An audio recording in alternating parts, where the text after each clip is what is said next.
ये भी हो गया है।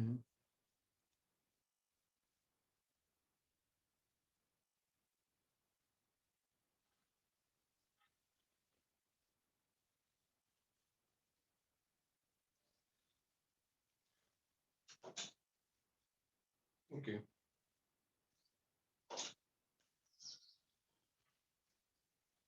Hello students, good morning to all of you. मेरी आवाज सबको आ रही है? Hello, Yes, good morning. Good morning. ये सबको बोर्ड दिखा बेटा? मेरी आवाज आ रही है सबको बराबर? Yes, sir. चलिए हम लोग अपने क्लास में आगे बढ़ते हैं। लास्ट क्लास में आप लोगों को क्या पढ़ाया गया था? मैंने पढ़ाया था कूलॉम्स लॉ। आई थिंक यहाँ तक हो चुका था सबका। सबको क्लियर है? यहीं तक हुआ है ना? Hello, what happened in your last lecture? आपका आखिरी लेक्चर में क्या पढ़ाया गया था, बताएंगे?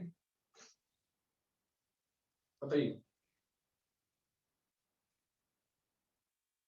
Coulomb's law. कूलॉम्स लॉ आपका पूरा हो चुका था। अब इसमें कुछ क्वेश्चन वगैरह कुछ कराया नहीं गया। आई थिंक यहाँ मुझे याद है। अब मुझे उसके आगे कराना है कि भाई कूलॉम्स लॉ अगर होता है that is very easy but very important, क्योंकि इसके ऊपर एग्जाम में बहुत सारे क्वेश्चन रहते हैं, क्वेश्चन के बहुत सारे पैटर्न रहते हैं। तो हमको उन सब आएगा तभी हम इसमें से क्वेश्चन को कर। मैं फिर से उसी को स्टार्ट करता हूँ। कूलॉम्स लॉ को उसमें क्या हो चुका है, कितना बाकी है और क्या आपका आगे होने वाला है वो आप उसके देखिए। कूलॉम्स लॉ मैंने लिखवाया था उस दिन।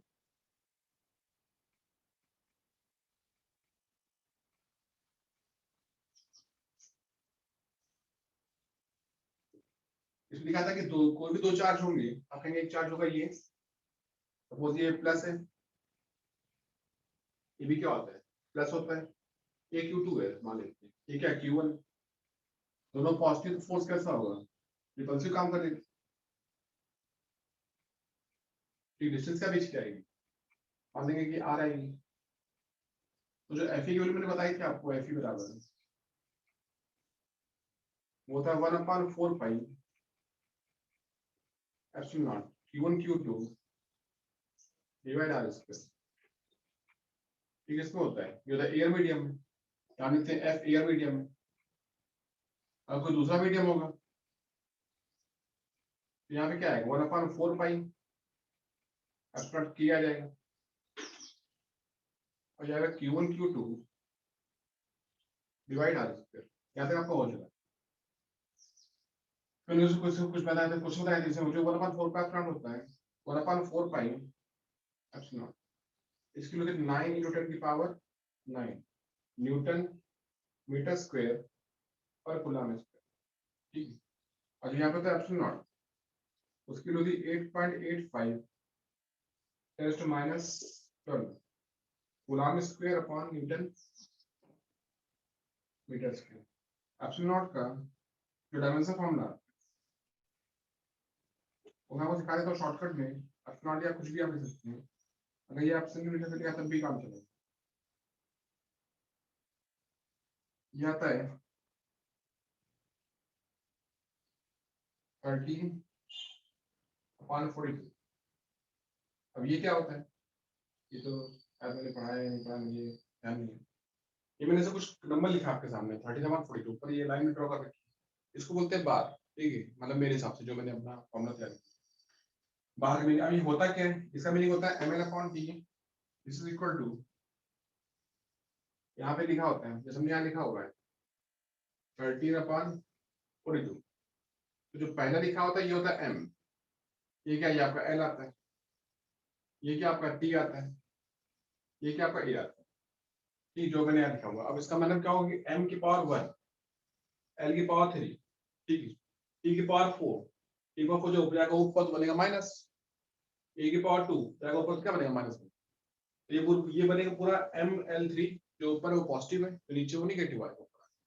तो ml3 t-4 a-2 इसका हो गया। लेकिन मैंने आपको क्या दिखाया, यहाँ मैंने बार लगा रखा है जो मैंने लैंड होकर के देखी आपका। तो बार का मतलब होता है कि नियम उल्टा है।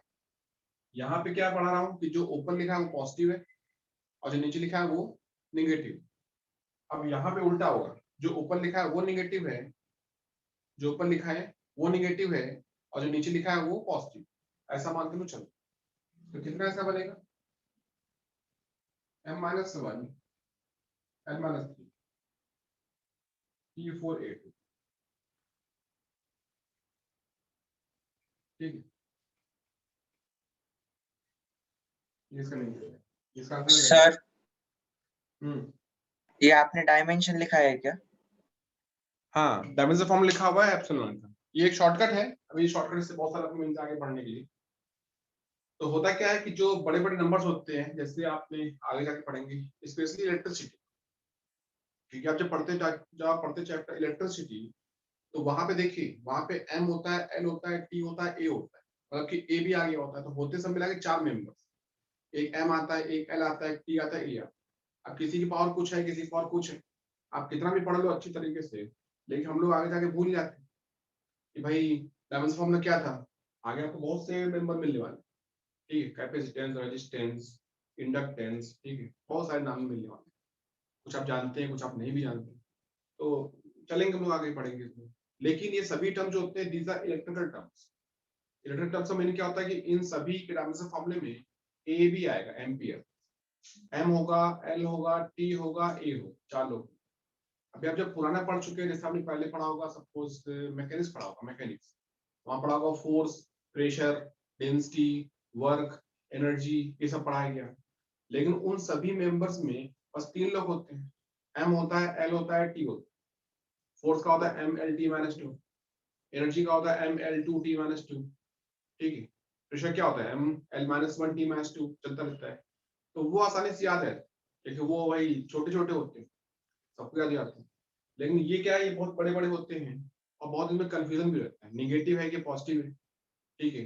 2 लिखा है, 3 लिखा हुआ है, हमको याद ही नहीं रहता। आप पढ़ेंगे फिर आप कल भूल जाएंगे। तो उसको याद रहे, क्योंकि एग्जाम में आएंगे क्वेश्चन, तो उसको याद रहे और हम आंसर जल्दी से निकाल पाए, जल्दी जल्दी। तो I will give you this shortcuts here, ठीक है। ऐसे आगे बहुत से मिलने वाले हैं आपको। आप फिलहाल ये रखिए, जो एप्सिलॉन लिखा होता है, इसको बोलते हैं परमिटिविटी ऑफ अ मीडियम, इसको बोलते हैं permittivity of the air medium, you know it. अगर आपका एयर मीडियम है तो उसकी वैल्यू फिक्स होगी, लेकिन अगर आपका कोई और मीडियम है तो उसकी वैल्यू मुझे पता नहीं भाई, उसकी फिर कुछ भी हो सकती है वैल्यू। तो फिलहाल फॉर एयर मीडियम, इसका मतलब होता है एयर मीडियम के लिए 8.85 × 10⁻12, और कोई दूसरा मीडियम है उसकी क्या लिखी, ठीक है। याद करिए, इसकी बजाय आप ये याद करिए 30/4, ठीक है। 1 2 3 4 जैसे भी आप याद कर लो, इसमें कैसे होता है 1 2 3 4, ठीक है। यहाँ लिखा है 1, यहाँ लिखा है 2, यहाँ लिखा है 3, यहाँ लिखा है 4, आई थिंक जो भी तरीका आपसे आप याद। तो any method you can use, बस याद रहना चाहिए। ये आपका हो चुका है, ठीक है, ये उस दिन भी हो चुका था आई थिंक, तो मेरे ख्याल। One more thing is here, कि हमको लिखना है इसके बारे में, इसका यूज क्या है, कुछ मैं न्यूमेरिकल्स आपको बताता हूँ करने के लिए। और एक और चीज बताता हूँ, इसको बोलते हैं वेक्टर फॉर्म। वेक्टर फॉर्म का मतलब होता है कि हम अपने फोर्स को, ये जो कूलम्ब का लिखा हुआ है Fe, इलेक्ट्रोस्टैटिक फोर्स, इसको वेक्टर फॉर्म में लिखना होता है। यहाँ पे जितना फोर्स Q1 Q2 पे लगाता है, उतना ही फोर्स, जितना फोर्स Q1 Q2 पे लगाता है चार्ज के ऊपर, उतना ही फोर्स Q2 लगाता है Q1 के ऊपर, उतना ही अपोजिट। तो it is following Newton third law. आपने पढ़ा न्यूटन थर्ड लॉ क्या होता है, कि एक्शन बराबर रिएक्शन, जितना आप मुझ पे फोर्स लगाएंगे उतना फोर्स मैं भी आप पे लगाऊंगा, ठीक है। लेकिन जो फोर्स मुझ पे लगा है और जो फोर्स लगा है आप पे, दोनों अलग अलग फोर्स, ठीक है। यहाँ पे जो Q1 लगा रहा है Q2 के ऊपर फोर्स, मान लो वो उधर लिखा है मैंने F1 लिख दिया, और जो लगाता है Q2 लगाता है Q1 के ऊपर फोर्स, वो F2 मान लेते हैं। But as a magnitude these forces are equal to each other but opposite in direction। एक आगे लगेगा, पीछे लगेगा, ये सब तय रहता है कि भाई फोर्स में डायरेक्शन अपोजिट होती है, लेकिन उनकी मैग्नीट्यूड, उनकी वैल्यू सेम आती है, ठीक है। देखिए इसको मैं बताता हूँ। मैं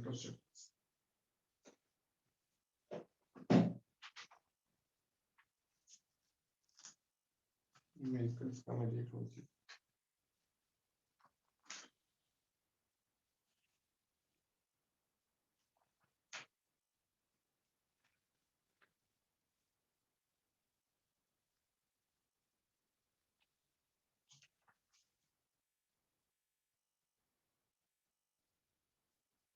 ये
देखिए R12 जो है यहाँ लिखा है इस तरीके से unit vector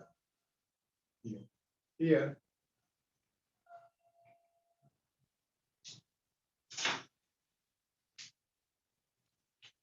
F12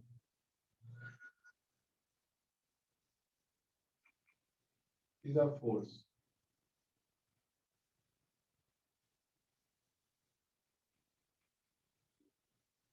acting on charge Q1 from Q2 and F21 is a force acting on charge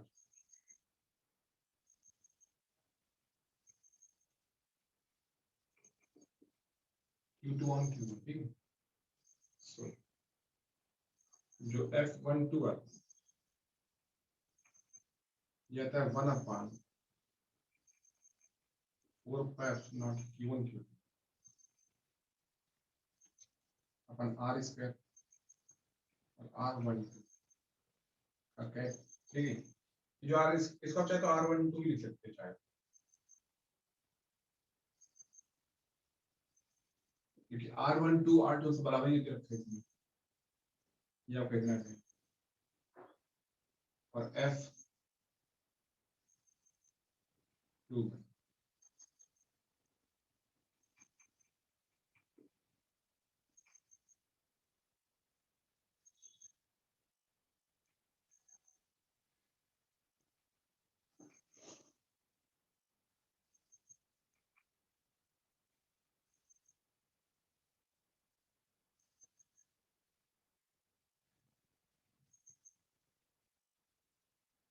ठीक है कितना हो जाएगा इसमें रीजन मांगे सिंस R12 R21 मतलब कि ये जो यूनिट वेक्टर दिख रहा है आपको R12 या R21 ये आपस में अपोजिट है बराबर है एक यूनिट वेक्टर्स होंगे यूनिट वेक्टर्स क्या होते हैं कि जिनकी वैल्यू 1 होती है और इंटरेक्शन क्या डिफाइन होती है ठीक मुझको पता है R21 R12 अपोजिट डायरेक्शन में तो ये आपस में होंगे negative and F12 minus F21 ठीक है ये आपको इतना आ जाएगा यहाँ पे ये सही रहेगा ओके इसको लिखिए और लिखिए बराबर सबने कॉपी में एग्जाम में आता है कि क्या यूनिट वेक्टर होता है क्या ये सब होता है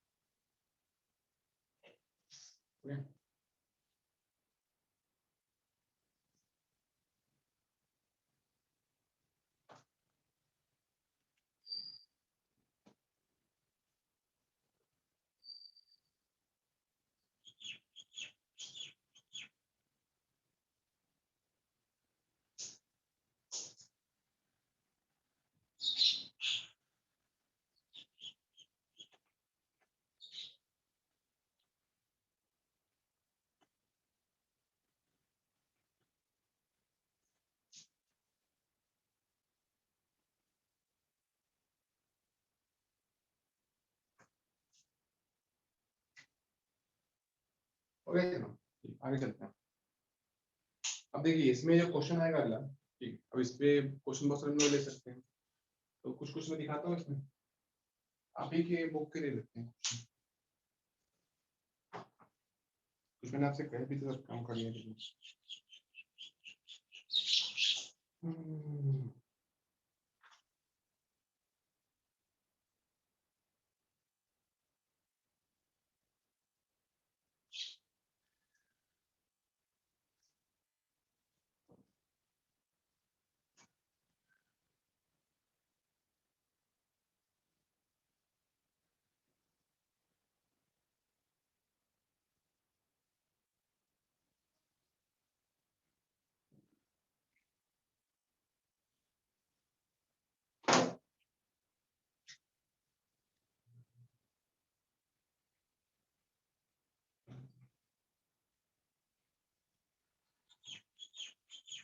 2 चार्जेस या कुछ और करते हैं, इलेक्ट्रॉन्स लेते हैं, ऐसे लेते find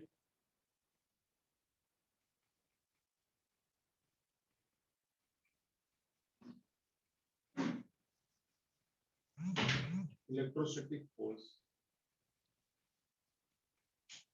between two electrons placed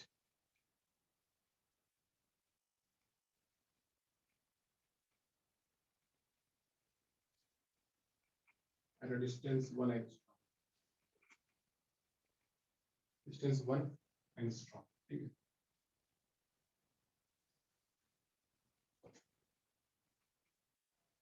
solve कर सकते हैं इसमें। क्या क्या ये रखा है यहाँ पे इलेक्ट्रॉन,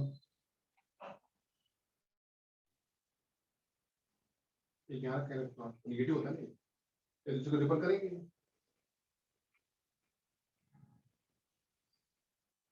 ये कितना है इलेक्ट्रॉन, ये कितना इलेक्ट्रॉन, डिस्टेंस क्या देखते हैं बार मान लीजिए, यहाँ पे जो Q1 है वो इलेक्ट्रॉन 1.6 × 10⁻⁻, ये जानते हैं। जो Q2 है वो भी इलेक्ट्रॉन है, कितना मान सकते हैं, ठीक। और जो R रखा है 1 एंगस्ट्रॉम, मतलब कि 10⁻10 मीटर, सिंस Fe बराबर 1/4πε0। यहाँ देखिए, यहाँ ये नहीं बोला गया है कि चार्जेस रखे कहाँ पे, तो अगर कुछ नहीं बोला गया इसका मतलब रखे एयर में, अगर रखे होंगे किसी और मीडियम में तो आपको जरूर बताएंगे, these are placed in water medium, these are placed in all medium, किसी और मीडियम रखे हुए। तो उससे होता क्या है कि अगर कोई दूसरा मीडियम होगा तो फिर यहाँ पे के भी आएगा, लेकिन यहाँ पे के लिखा नहीं गया है क्योंकि भाई बाय डिफॉल्ट वो एयर मीडियम है, ऐसा कुछ बोला भी नहीं गया। अगर कुछ नहीं बोला गया इसका मतलब आप एयर मीडियम लेके चले, ठीक है। कुछ होगा तो हम जरूर बताएंगे कि हाँ भाई ये यहाँ नहीं रखा गया, तो फिर आप अपने आप फॉर्मूला चेंज कर सकते हो। आगे देखते हैं, ये आपका इतना आ जाएगा, इतना 1/4πε0, ये होगा E × E।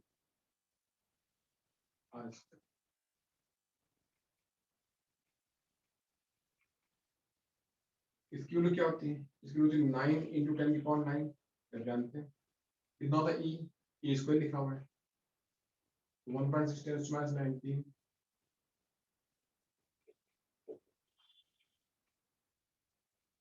R स्क्वायर क्या होता है 10⁻10 स्क्वायर है, कितना आएगा इसको सॉल्व कर सकते हैं। अगर 9 × 1.6 से क्या होता है, उससे मल्टीप्लाई अगर 2.56 10 की पावर कितना आएगा, ठीक है। ये 19 रखा है, कितना है, तो ये कितना होगा, ये इसका आएगा 10 - 10 डिवाइड क्या आएगा 10 - 20, 20 से कट जाएगा मेरे ख्याल से, -9 बचेगा, और Fe बराबर इसका मल्टीप्लाई कर दीजिए आप, 2.56 × 9 कितना होता है भाई,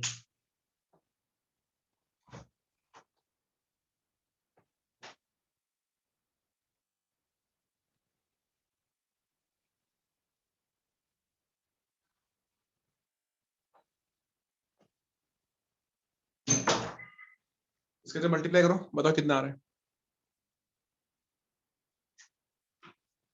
2.56 × 9 कितना आता है बताइए मेरे।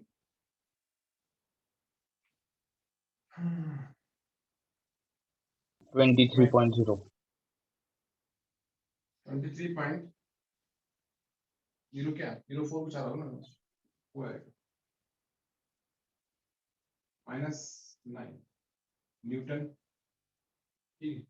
अब न्यूटन ये लिखा हुआ 9 मींस क्या होता है, नैनो होता है, आप उसको नैनो बोल सकते हैं। अगर हम लोग उसको एक आगे बढ़ कर देते हैं, ये भी हो सकता है, this is also called 23.04 nano ऐसे सकते हैं या इसको ऐसे ही कर सकते हैं।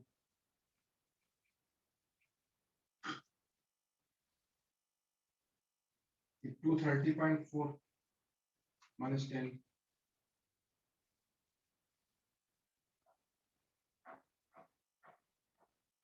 ये देखिए वो एक्स्ट्रा चलेगा। हाँ पीछे से 1 2 अगर मैं पीछे करूँ 1 2 3 तो ये आएगा 0.023 0 पर माइनस 6 आएगा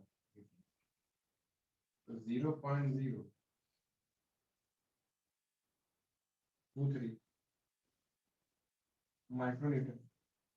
और ये देखने के तरीके हैं, आप उसको लिखो चाहे ना लिखो उसको फर्क नहीं पड़ता। ये भी सही है, ये भी सही है, ये भी सही, सब कुछ सही होता है, ठीक है। लेकिन हम इसलिए आपको पढ़ाएंगे यहाँ पे इस तरीके से क्योंकि हो सकता है कि हमने आंसर निकाला ये आंसर जो ऑप्शन दे रखे हैं वो माइक्रोन दे रखे हैं या वो किसी मीडियम दे रखे हैं, तो फिर हमको उतना चेंज करना पड़ता है, ठीक है। अगर हमारा क्वेश्चन जो आया है उसका आंसर अगर वो हमारे ऑप्शन से मैच नहीं कर then it mean to say you have to change your format, ठीक है। आंसर जो आएगा उसी को मॉडिफाई कीजिए, डेसिमल आगे पीछे कीजिए, अपने आप वो मैच करना शुरू कर दो। तो दे रखा आंसर ये और आंसर ये आ गया। यहाँ से यहाँ तक आप जाइए भाई कैसे पहुंचे, ठीक है। अभी तो पहचान पाएंगे सही आंसर आगे नहीं। इतना होने के बाद में इसमें बात यही पढ़ाई जाती है आपको इसमें में जैसे मैंने पीछे पढ़ाया था आपको कंडक्शन पढ़ाया था कंडक्शन। तो कंडक्शन में मैंने क्या पढ़ाया था आपको कि भाई अगर कोई चार्ज ऑब्जेक्ट किसी दूसरे ऑब्जेक्ट को टच करता है तो अपने चार्ज को शेयर करता है, ठीक। अब होगा क्या कि वो अपना कितना चार्ज देगा दूसरे, डिपेंड करेगा कि दोनों ऑब्जेक्ट कैसे दे रखे हैं। यहाँ पे फिलहाल अभी आपको जो क्वेश्चन मिलने वाले हैं जो मिलेगा वो दोनों ऑब्जेक्ट आपके आइडेंटिकल होंगे। कैसे होंगे? आइडेंटिकल। इसका मीनिंग क्या होता है कि जैसा ए होगा वैसा बी होगा, ठीक है। जैसा मान लेते हैं यहाँ पे जैसे ये ले रखा है मैंने, आपने कहा भाई ये आपका ए दे रखा है, ठीक है। ये आपका ए आ गया, ये आपका बी आ गया। इसके पास चार्ज है, इसके पास चार्ज नहीं है, लेकिन जितना बड़ा ये है उतना बड़ा ये, दोनों बराबर साइज के रखे। अगर इसके पास मान लो 10 कूलम चार्ज है, 10 कूलम चार्ज, इसको आपने से टच कर दिया तो ये अपना चार्ज इसको भी देगा। तो कितना देगा? तो यू कैन से कि चार्ज दोनों में इक्वली डिवाइड हो, मतलब कि हर एक को मिलेगा 5-5 कूलम मिल जाएगा। 10 कूलम वाला मेंबर अपना आधा चार्ज दूसरे को पास कर देगा, अब खुद आधा रख लेगा, तो उसके पास 5 कूलम होगा और दूसरे के पास भी 5 कूलम हो जाएगा। अब अगर इसके पास मान लो -10 कूलम, -10 का भी सेम हिस्सा, -10 के दो हिस्से, -5 -5 ए के पास रहेगा, -5 बी को मिल जाएगा। इस तरीके से और आपकी कहानी आगे चलती रहेगी, बढ़ती रहेगी। Okay, this is logic here, हम इस तरीके से हम लोग काम कर सकते हैं। आगे हम जो क्वेश्चन आपको देने वाले हैं वो इसी में बेस्ड है कि एक के पास चार्ज है दूसरे के पास चार्ज नहीं है, फिर भाई क्या हुआ देखते हैं। और यहाँ पे एक बात और सीख लीजिए अच्छी तरह कि चार ऑब्जेक्ट जिनके ऊपर चार्ज होता है, ठीक है, Q1 Q2 Q3 Q4 जो भी आप इसमें लिखना चाहें लिख सकते हैं। उसमें होता क्या है कि अगर कोई चार्ज उन दोनों बीच में इक्वली डिवाइड किया गया, हम तो ये भी बोल सकते थे ना कि इस तरीके इस मामले में एफ लिखा है ये इंटू ये अपॉन आर स्क्वायर। मान लो कि आर फिक्स, जितनी डिस्टेंस है उतनी डिस्टेंस हमेशा रहती है, मतलब डिस्टेंस हम ना बढ़ाते हैं ना कम करते हैं, बस Q1 Q2 चेंज करते हैं। तो F E proportional to Q1 Q2 मतलब इनका प्रोडक्ट। तो अगर कोई चार्ज जैसे एक के पास चार्ज दूसरे के पास नहीं है और उसने मैं चार्ज थोड़ा दे दिया भाई दूसरे वाले को, तो कितना देगा? ये तो पहले बता दिया मैंने, अगर दोनों हो गए आइडेंटिकल तो इक्वल चार्ज डिवाइड होगा। लेकिन मान लो नहीं आइडेंटिकल है, छोटे बड़े, तो चार्ज भी इक्वली डिवाइड नहीं होगा। अब 10 कूलम किसी के पास है, उसने अपना मान लो 2 कूलम दे दिया किसी को, तो खुद तो 8 रखेगा ना, तो 8 वो रखे हुए 2 किसी और को दे दिया, ठीक है। कितना फोर्स काम करेगा? आप बोलेंगे Q1 इंटू Q, एफ होता है, तो 8 इंटू 2 मतलब 16 होगा। तो आप ये बात ध्यान रखिए कि अगर भी आगे भी आए क्यू क्या है 10 कूलम है और क्यू क्या 0 कूलम है, तो इधर रखा है ये ए, ये क्या रखा है बी, इसका उल्टा किया, ठीक है। तो हो सकता है कि देखिए आपको पता है कि बाद में Q1 डैश आपका एक कूलम है, Q1 डैश क्या आ जाए एक कूलम, Q2 क्या है 9 कूलम, तो Q1 Q2 कितना है यहाँ का 1 into 9 मतलब 9 आएगा, ठीक है। That is Fe, that is Fe। देखिए Fe क्या होगा, Fe डिपेंड करेगा Q1 Q2 के प्रोडक्ट के ऊपर, मान लेते हैं यार। अब अगर आपका Q1 डैश मानो 2 कूलम आ गए, 8 कूलम आ गए, तो Q1 डैश क्या है 16, ये Fe आएगा। मतलब ये हुआ कि अब देखिए दोनों बीच का फोर्स क्या पहले 9 तो अब 16 हो गया, आगे देखते हैं 3 गुलाम है 7 गुलाम, 7 या 21, ये भी आएगा Q1 डैश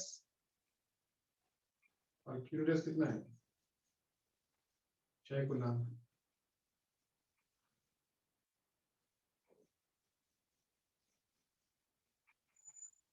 और सबसे आखिरी में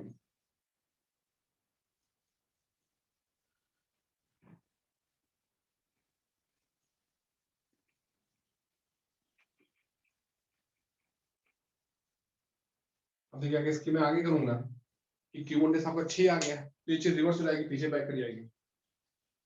तो यहाँ पे लॉजिक ये बनता है कि देखिए F कितना आ रहा है 9 आ रहा है, जब ये बंटवारा हुआ है 1 9, 2 8 में कितना आया है 16 आया है, 3 7 में कितना है 21 का आया है, 6 4 में कितना है 24 का है, 5 5 में कितना है 25 का है। सबसे बड़ा कौन है इनमें 25 जोड़ा दिख रहा है, मतलब कि फोर्स सबसे मैक्सिमम है। फोर्स मैक्सिमम है कब, जब चार्ज इक्वली डिवाइड होता है, जब चार्ज दोनों में इक्वली डिवाइड होता है। अब ये बात अच्छी तरह से सीख लीजिए, समझ लीजिए कि अगर दो चार्जेस, अगर कोई चार्ज दो हिस्सों में डिवाइड हो रहा है, ठीक है, दो हिस्सों में डिवाइड हो रहा है, आप चाहते हैं कि उनके बीच का फोर्स मैक्सिमम हो जाए, उनके बीच का फोर्स हो जाए मैक्सिमम, तो हमें उस चार्ज को दोनों ऑब्जेक्ट में इक्वली डिवाइड करना पड़ेगा। अगर आपने ऐसा किया, वो चाहे कोई नंबर, ये तो मैंने 10 कूलम लिया, आप 20 ले लीजिए, 50 ले लीजिए, 10 50 100 ले लीजिए, जो चाहे ले, इससे कुछ फर्क नहीं पड़ता। आप जो भी लेंगे चार्ज, जितना भी लेंगे चार्ज, ठीक है, हमें उस चार्ज के दो हिस्से करने पड़ेंगे, आधा देना होगा ए को और आधा देना होगा बाकी बचा जो आधा देना होगा बी। अगर आपने ऐसा काम किया तो उस समय उनके बीच का फोर्स मैक्सिमम आएगा, ठीक, अदरवाइज नहीं आएगा। ये थी बात समझ आ गई। अब हम लोग अपने क्वेश्चन देखते हैं क्या हमारा क्वेश्चन। ये तो भाई एक कहानी खत्म हुई, दूसरी कहानी सुनते हैं, क्वेश्चन निकलते हैं, कोई क्वेश्चन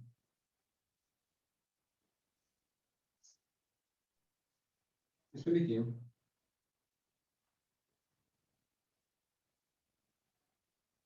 टू चार्जेस, आप बोल सकते हैं कितना, मान लो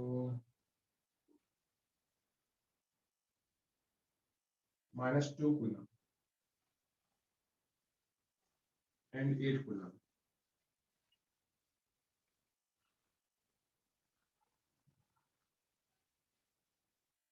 and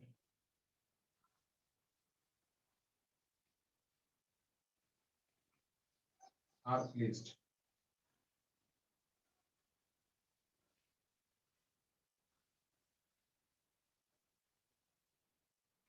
certain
ये f dash then find new force f dash इसको मैं कर सकता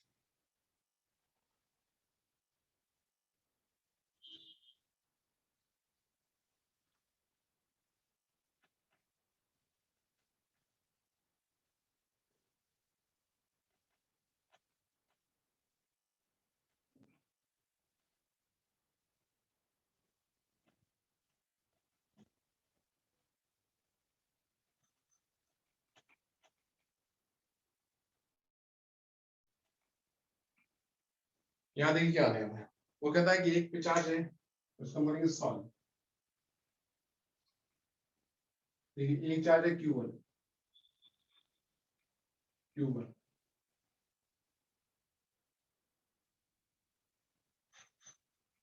दूसरा कौन है Q2 ठीक दोनों कैसे हैं एक नेगेटिव पॉजिटिव है मतलब कि इस पे होगा अट्रैक्शन कितना फोर्स काम करेगा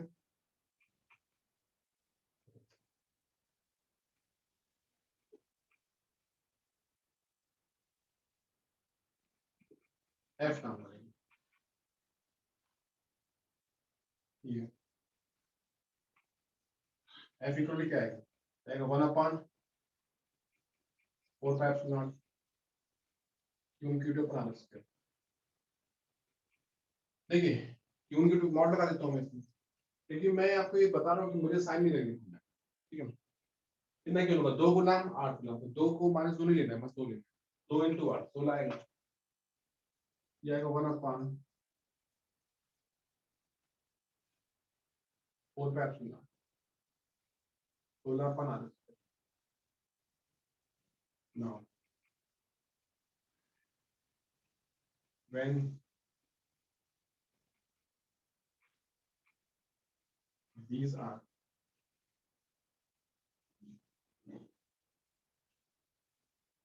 being touched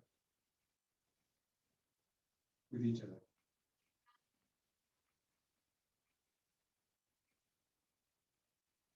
then total charge कितना होगा दोनों को जोड़ दो अगर ये -2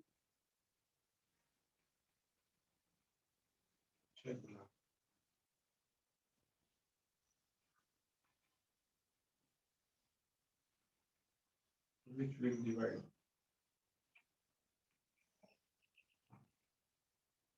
equally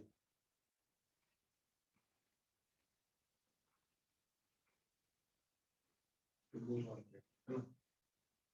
इसका मतलब ये हुआ कि भाई टोटल चार्ज हो गया -2 + 8 मतलब 6 कूलम आ गया 6 कूलम 2 बराबर 100 में डिवाइड हो हमारे को मिलेगा 3 मिल जाएगा ठीक है अब जो चार्ज का होगा भाई ये प्लस आएगा ना ठीक है भाई 6 प्लस आएगा दोनों चार्ज कैसा आएगा प्लस आएगा तो Q2 है 3 कूलम आएगा और सिंपल जो काम करेगा कितना काम हो जाएगा डैश डिस्टेंस के आर से रहेगी एफ डैश कितना होगा 1/4 Q1 डैश अपॉन क्या स्क्वायर मॉड एफ डैश ये कितना आएगा कितना है 3 × 3 मतलब 9 आएगा आज करेंगे ठीक है तो ये आप आ रहे हैं एफ ये क्या आ रहा है एफ डैश आ रहा है 9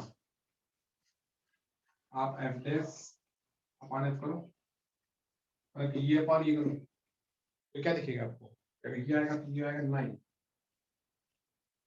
अपॉन 16 ये एफ डैश आपका आएगा 9f अपॉन 16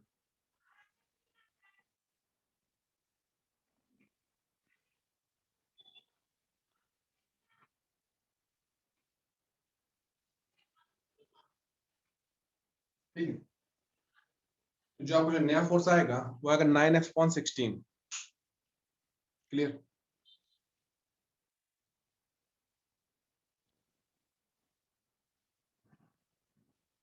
सबको समझ आ गई ये बात अब इस बहुत से क्वेश्चन आने वाले हैं। अभी ये क्वेश्चन तो एक ही सिंपल से क्वेश्चन है।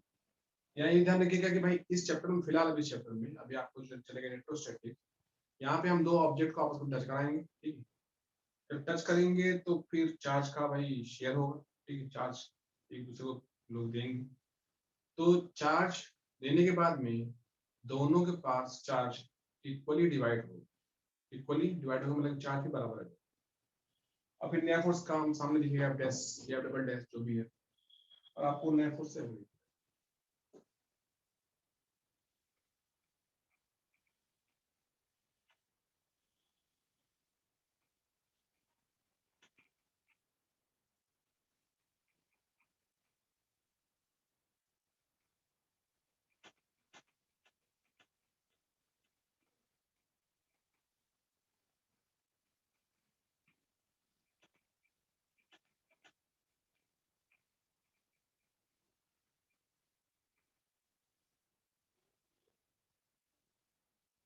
ठीक है, हो गई बात, ठीक है। आगे देखते हैं आप क्या कर सकते हैं भाई।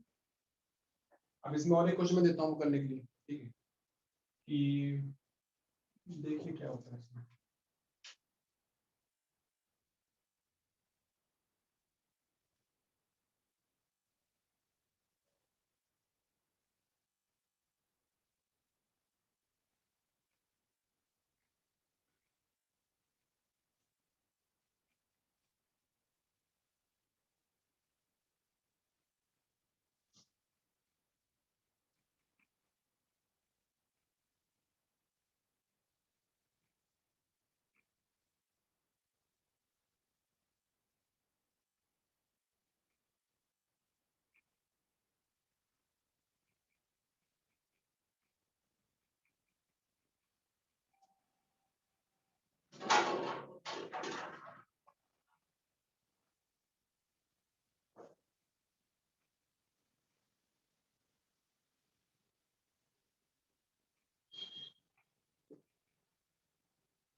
अब देखिए यहाँ की तरफ एक विचार -4 कूलम है, एक की तरफ आपको 6 कूलम, क्लियर। तो आपसे बोला गया है कि भाई अब हमें इनमें अपने पास when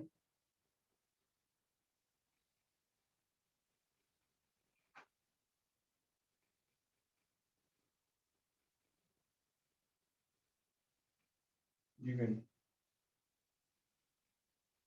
to each object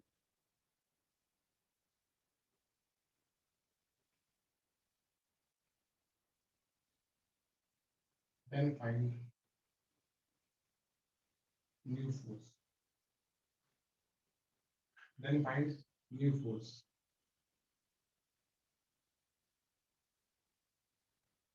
between them। देखिए ये रखा है इतना, ये 6 कूलम है, ये -4 कूलम। फोर्स कैसा है, काम कर रहा है, इसमें क्या क्या आर काम कर रही है, ठीक। व्हेन 4 कूलम चार्ज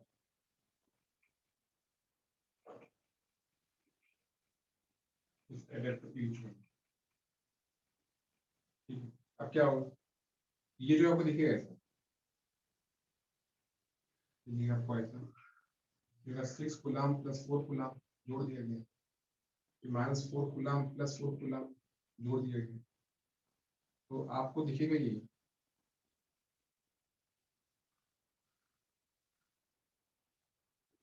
ये होगा 10 कूलम। और ये क्या होगा, आप कहेंगे इसके ऊपर जो चार्ज होगा वो 0 कूलम आएगा। 0 कूलम मीन्स क्या होगा कि वो चार्ज है ही नहीं उसके ऊपर। अगर 0 कूलम चार्ज आएगा इसके ऊपर, आप करेंगे 0, तो यू कैन से इसके बीच में एफ कितना आएगा, 0 आएगा। F0 क्यों आएगा, क्योंकि भाई एक पे चार्ज है, एक पे चार्ज है ही नहीं, ठीक है। कूलम्ब्स लॉ क्या बोलता है कि दो चार्जेस के बीच का फोर्स, तो Q1 Q2 दोनों होने चाहिए, अभी तुम लोग Fe बता पाएंगे। तो अगर Fe इनके बीच का है तो Q1 और Q2 दोनों की कुछ ना कुछ तो वैल्यू होनी चाहिए ना। अगर एक पे चार्ज है ही नहीं तो वो बन गया न्यूट्रल, इसका मतलब क्या है, इसके और इसके बीच में कोई भी फोर्स एक्टिवेट नहीं होगा। नया फोर्स इन दोनों ऑब्जेक्ट्स तो बीच का अब 0 आना चाहिए। दिख रहा है 0 में, लिखिए उसको।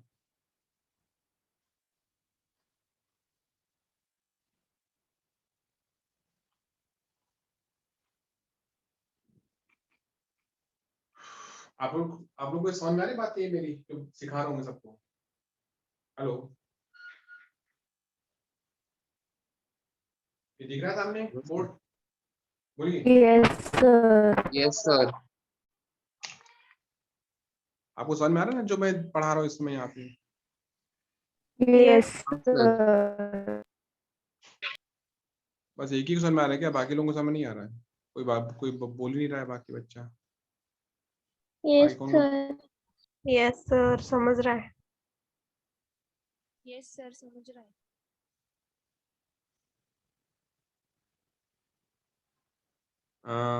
बोर्ड के आपको ब्लर दिख रहा है क्या? मतलब साफ बोर्ड नहीं दिख रहा है क्या सामने? क्लियर है सर। सर क्लियर है। ठीक है, वैसे इसकी रिकॉर्डिंग हो रही है, रिकॉर्डिंग भी देखिए, आपको दिख रहा होगा सामने। तो ये रिकॉर्डिंग सब मैं रख रहा हूँ, आपको जब सब रिकॉर्डिंग रेडी हो जाएगी तो मैं आपके ग्रुप में डाल दूँगा, अब वहाँ देख सकते। सपोज किसी को छूट गया या किसी को नेट प्रॉब्लम हो गया या आपको कुछ नहीं देख पाए, तो जब रिकॉर्डिंग की हो आप देखेंगे तो आपको मिल जाएगा।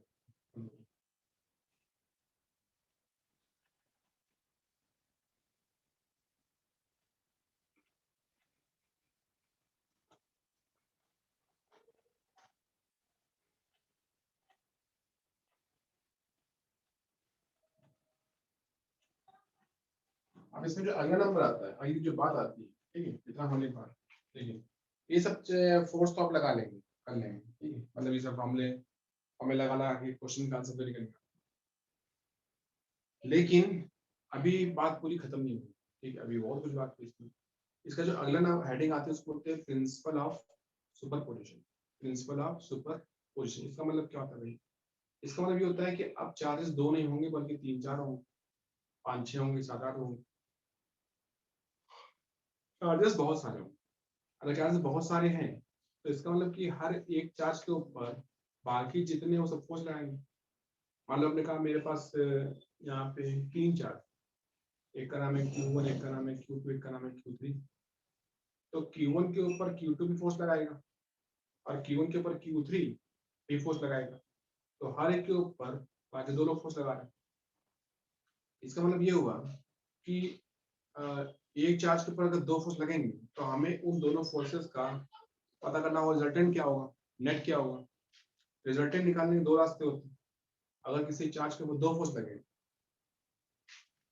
एक का नाम है F1, एक का नाम है F2, जो भी है, ठीक है, आप दोनों का रिजल्टेंट पता करने के लिए यूज कर सकते हैं लॉ ऑफ पैरेललोग्राम। चैप्टर आपका वेक्टर 11 में पढ़ाया गया होगा, सबको ये पता है ना लॉ ऑफ पैरेललोग्राम क्या होता है? हेलो, आपने सुना है ये Yes, sir. Law of parallelogram? सबको आता है ना अच्छी तरीके से? बताइए। हाँ सर। तो आप उसका यूज कर सकते हैं।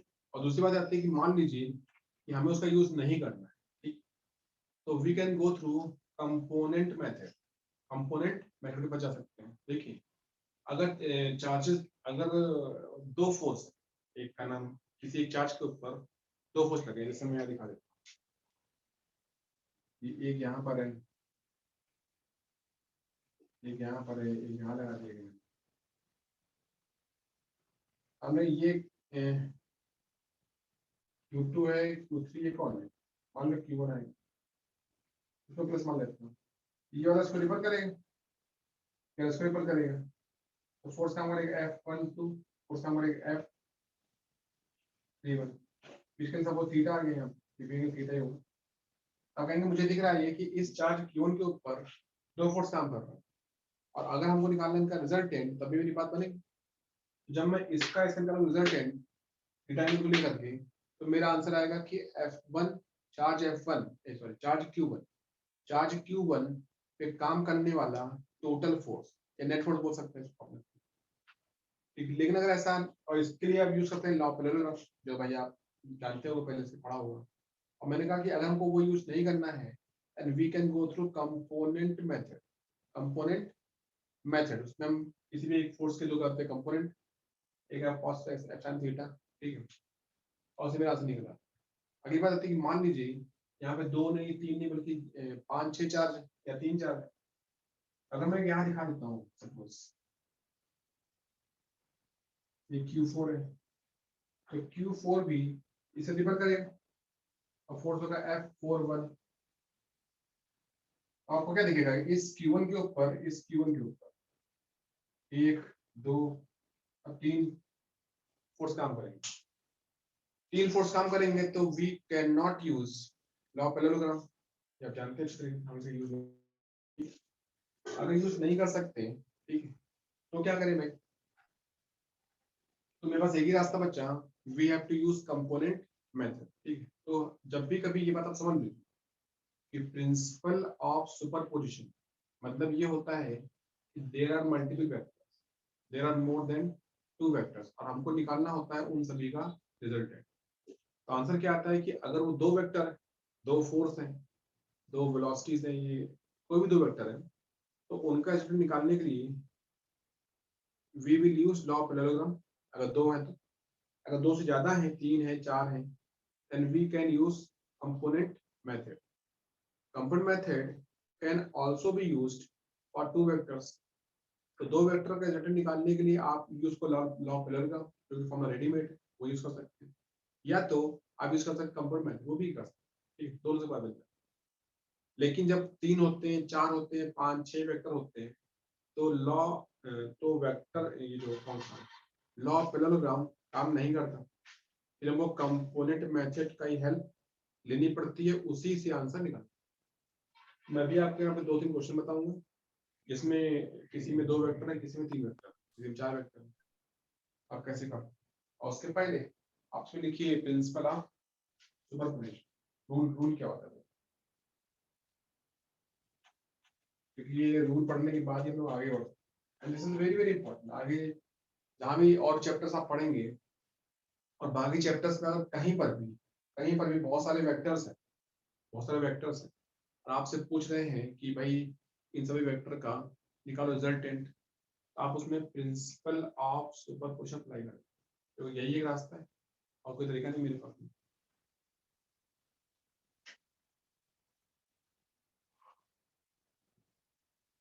अब हेडिंग लिखो प्रिंसिपल ऑफ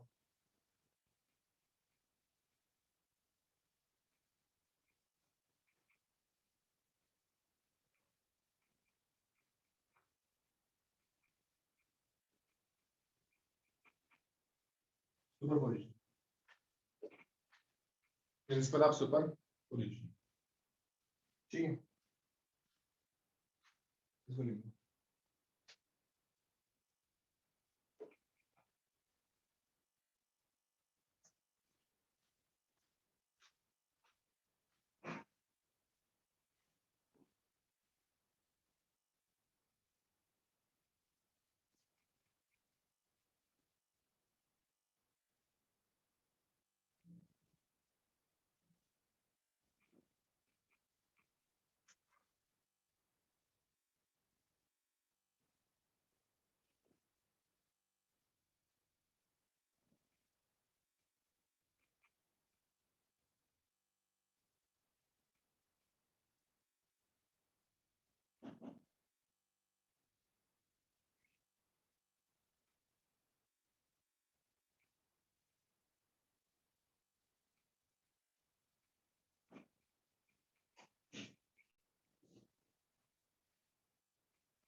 F2, ठीक।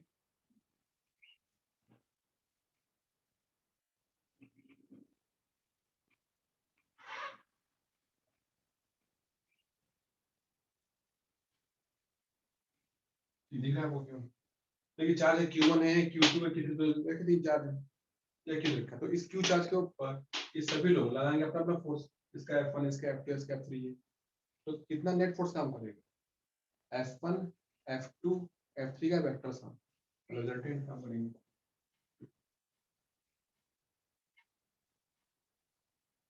ऐसे लिखिए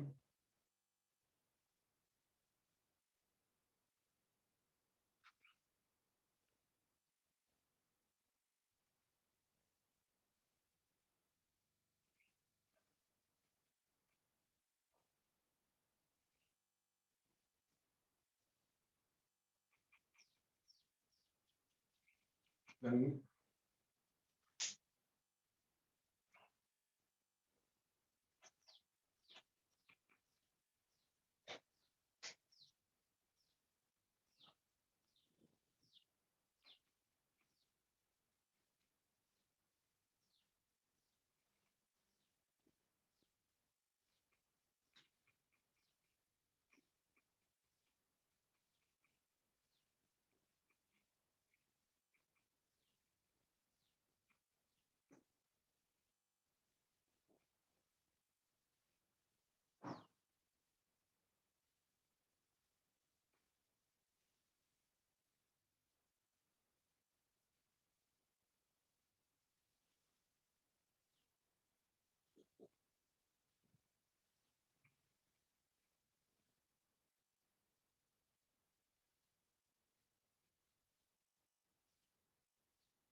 यहाँ ये मैंने कहा है कि the net force on a charge Q जो दिख रहा है यहाँ ड्यू टू मल्टीपल चार्जेस जो कि बाकी charges will be equal to the vector sum equal to the vector sum. This is important line. Vector sum of all forces जो F1 पे दिख रहे हैं acting on charge q due to individual charges due to all individual charges. So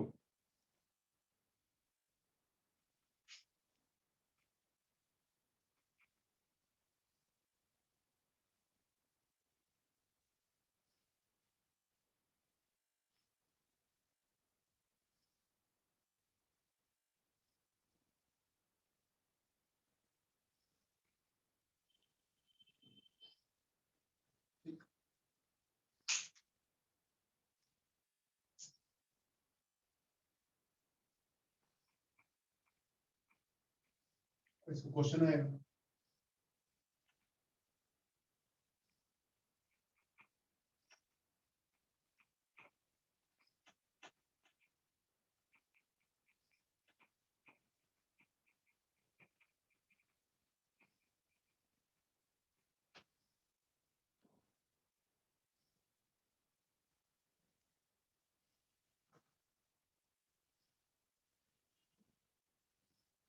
ठीक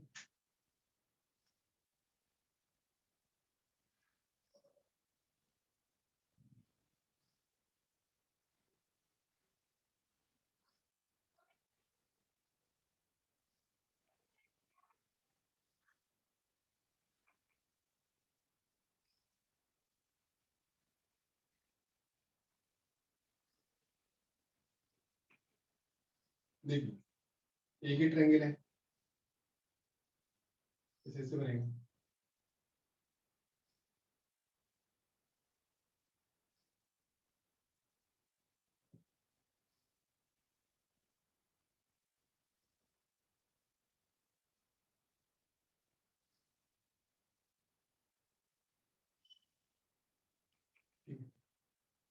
एक यहाँ रखा है, ये रखा है Q, रखा है Q, रखा है Q, रखा है Q, रखा है -Q, रखा है Q, ठीक है। हमको इस पे निकालना है, उससे इसे मान लेते हैं।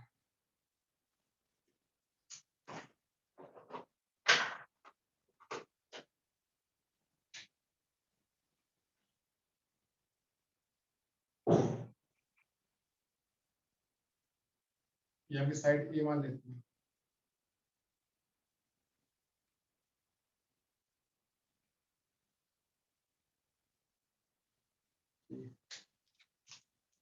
ये क्या है, फर्स्ट नंबर,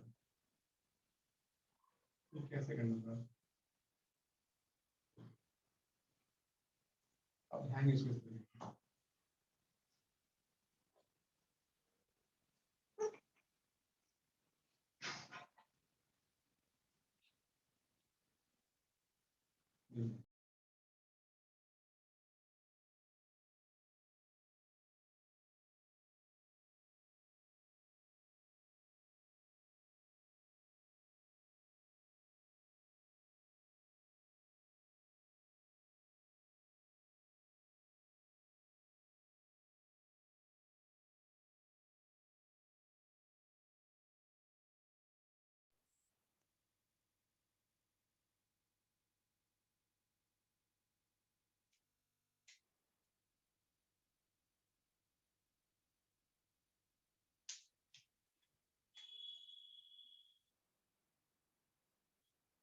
आप कहेंगे ये वाला जो होगा Q, इस पे लगाएंगे फोर्स, बाहर लगाएंगे F, इसका फोर्स क्या है, ये भी F आएगा। नेट फोर्स क्या B से पास होगा, ये F ऐसा मान लीजिए कितना किलो होगा, 60 डिग्री होगा, ठीक है, 60 डिग्री आएगा, ये A आएगा, ये A आएगा, ये आपका A आएगा। अब कहेंगे यहाँ से जो F आएगा, F1 या F2, ये सेम आएंगे, constant Q into Q upon A square।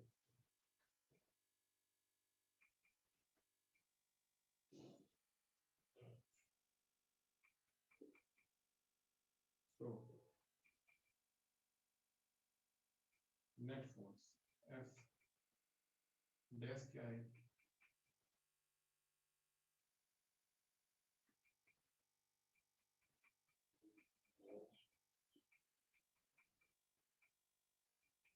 cos 60,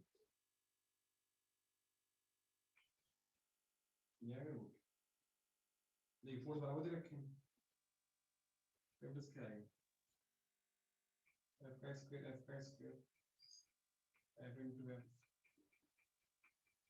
into 1 upon ये F1 से कर सकते हैं, ये से कट गया, क्या है ना F1 स्क्वायर, ये आएगा पूरा F1 रूट में,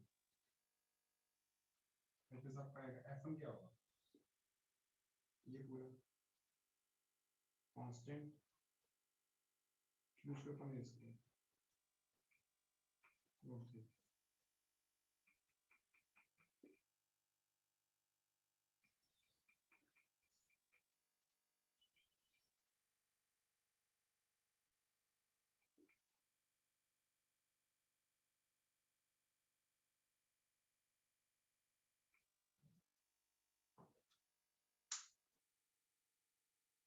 सेकंड लिखिए,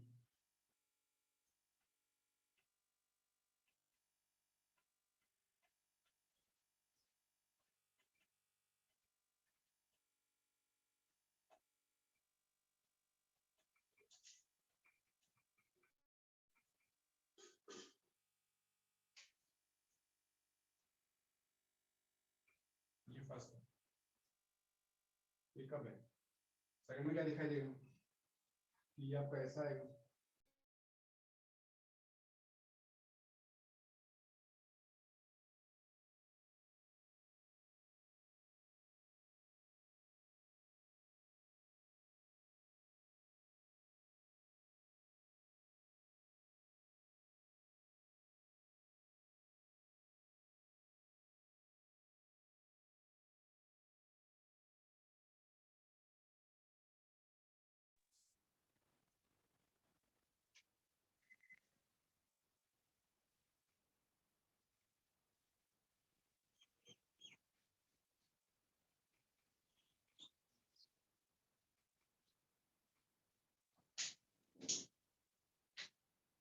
ये इसको लेके करेगा ट्रैक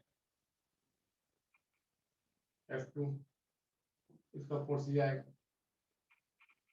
नेट फोर्स यहाँ जाएगा, 120 है डिग्री यहाँ। अब यहाँ पर जो कि F1 या F2 है और constant Q square upon A square, F square क्या आएगा, F डैश स्क्वायर।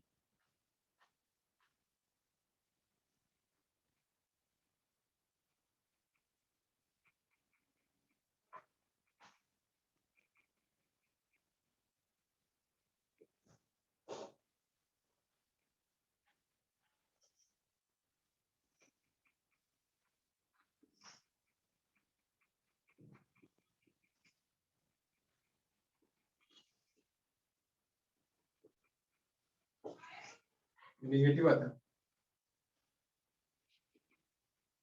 तो सब कुछ आप कर लेंगे, इसमें आपको दिखाई देगा कि ये ऐसे कट जाएगा, ये पूरा ऐसे कट जाएगा, आपका F नहीं आएगा। मतलब क्या करें कि अगर एंगल 120 पे रखें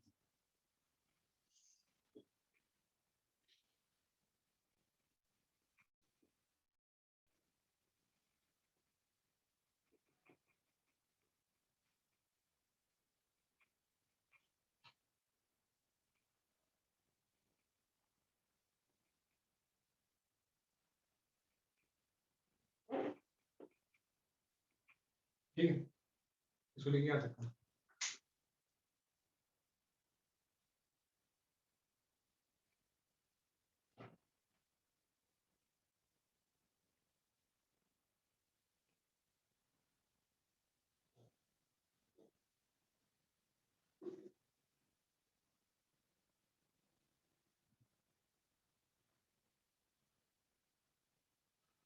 ओके चलिए ठीक है, इतना रखिए यहाँ तक का। अब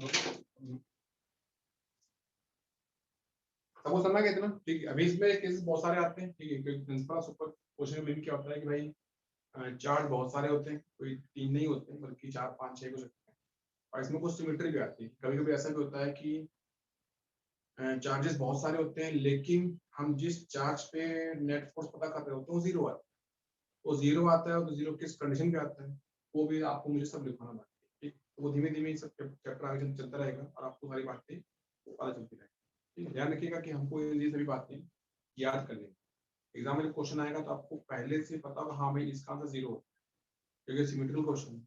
अगर वो सिमेट्रिकल नहीं है तो भाई कर लीजिए, 2 4 फोर्स होंगे, उनका वैल्यू ड्रॉ करिए, उनके बीच का एंगल चेक करिए, उनको कहिए यूज लॉ ऑफ काम या फिर कंपाउंड मेथड, आपको अपने आप आंसर मिल जाएगा, ठीक। याद रखिए, फिर बाकी हम लोग नेक्स्ट क्वेश्चन। बाय।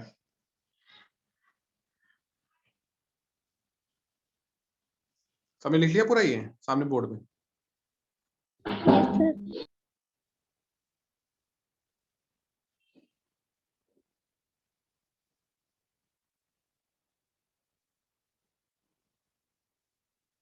मैं हटाओ, सबने लिख लिया पूरा सामने? Yes, sir.